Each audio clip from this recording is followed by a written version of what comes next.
तो भाई लोग, आपका स्वागत है मेरे यूट्यूब चैनल में जिसका नाम है माइक्रोबायोलॉजी विद साइंस में।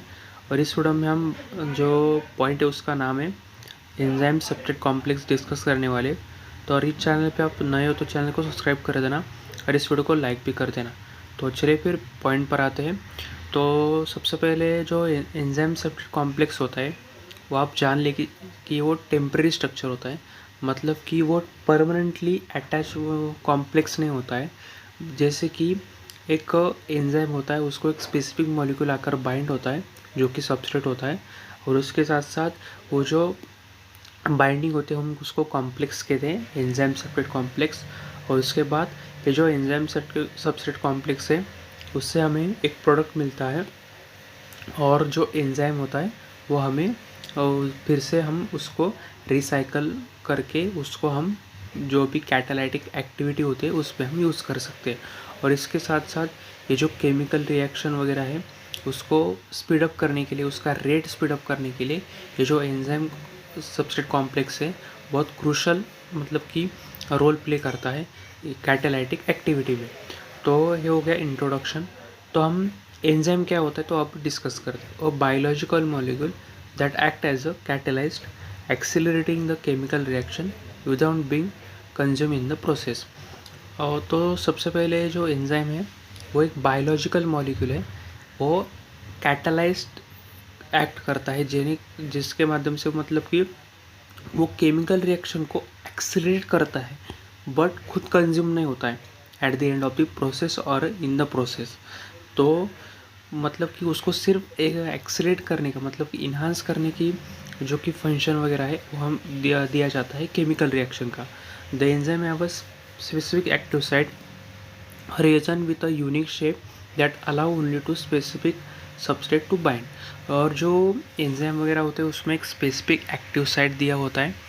और ये जो एक्टिव साइट होता है जो कि यूनिक फंक्शन मतलब यूनिक शेप वाले जो कि सबस्ट्रेट होते हैं, स्पेसिफिक सबस्ट्रेट होते हैं, वही उधर जो कि एक्टिव साइट है उसको उसके ऊपर बाइंड होते हैं, और बाइंड होने के बाद एक एंजाइम सबस्ट्रेट कॉम्प्लेक्स वहाँ पर तैयार होता है।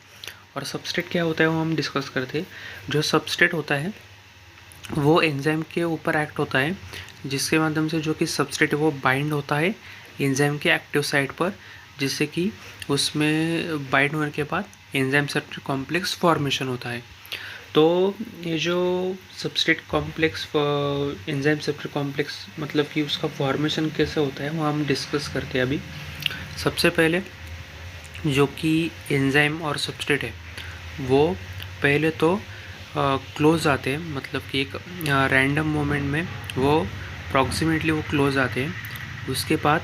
वो रिकॉग्नाइज़ करते हैं, मतलब कि जो एंजाइम एक्टिव साइट होती है वो रिकॉग्नाइज़ करता है सबस्ट्रेट जो कि स्पेशल ग्रुप होता है सबस्ट्रेट मॉलिक्यूल का। जो स्पेसिफिक जो कि सबस्ट्रेट मॉलिक्यूल है वो एंजाइम के जो एक्टिव साइट है उसको रिकॉग्नाइज़ करता है। रिकॉग्नाइज़ करने के बाद जो लॉक एंड की मतलब कि हम कैसे ताले को चाबी लगाते हैं वैसे ही ये जो सबस्ट्रेट है वहाँ पर जाके जो कि एंजाइम एक्टिव साइट है डायरेक्टली उस पर अटैच होता है। अटैच होने के बाद वो हमें पता है कि एंजाइम का मेन रोल क्या है, उसके ऊपर एक एक्टिव साइट है, वो केमिकल रिएक्शन को स्पीड अप करने के लिए यूज़ किया जाता है। और ये जो बाइंडिंग वगैरह होती है मतलब कि हमें पता है कि बाइंड एक तो उसके ऊपर वो बाइंड हो गया, बट जो कि वीक बॉन्ड्स होते हैं, हाइड्रोजन बॉन्ड होते हैं, जो कि आयोनिक इंटरेक्शन वगैरह होता है, तो ये जो इंटरेक्शन वगैरह होते हैं वो एंजाइम को सबस्ट्रेट से बाइंड करने मतलब कि बाइंड करके रखते हैं, और जो होल्ड मतलब कि होल्डिंग में भी वो मदद करते हैं, जैसे कि जो एंजाइम सबस्ट्रेट कॉम्प्लेक्स है वो टूट ना जाए, इसलिए ये जो वीक इंटरेक्शन वगैरह होते हैं जो कि आयनिक इंटरेक्शन होते हैं वो मदद करते हैं। तो सबसे पहले हो गया वो क्लोज आते हैं, रिकॉग्नाइज करते हैं, और बाइंडिंग में जो कि आयनिक इंटरेक्शन वगैरह है वो जो वीक बॉन्ड से मदद करते हैं। और उसके बाद जो कि वंस मतलब कि जो बाइंडिंग वगैरह है हो गई, तो उसके बाद क्या होता है जो एंजाइम वगैरह है वो एक्टिवेट करता है एनर्जी ऑफ द रिएक्शन, और एक्टिवेट करने के बाद जो कि केमिकल रिएक्शन है वो चालू हो जाता है। और चालू होने के बाद वो जो मैकेनिज़्म है वो स्टार्ट हो जाता है, और उससे क्या होता है कि जो एंजाइम वगैरह है वो सबस्ट्रेट में कन्फर्मेशनल चेंज लाता है, और और जो केमिकल रिएक्शन है उसमें पार्टिसिपेट भी करता है, डायरेक्टली पार्टिसिपेट करता है, उसके साथ साथ सबस्ट्रेट में कन्फर्मेशनल चेंज लाता है, जिसके वजह से एक प्रोडक्ट फॉर्मेशन होता है। और जो प्रोडक्ट वगैरह है वो रिलीज़ होकर at the reaction, after the reaction, मतलब कि जो एंड रिएक्शन का उधर प्रोडक्ट फॉर्मेशन होता है, और जो कि प्रोडक्ट रिलीज़ होता है एंजाइम एक्टिव साइट, जो एक्टिव साइट है वहाँ से प्रोडक्ट रिलीज़ होता है, और जो एंजाइम वगैरह है वो फिर से रिसाइकल होता है, जो कि उसका ओरिजिनल फॉर्म में आता है फिर से, जिसकी वजह से वो और भी जो कि सबस्ट्रेट है उधर वो बाइंड होता है, और उस जो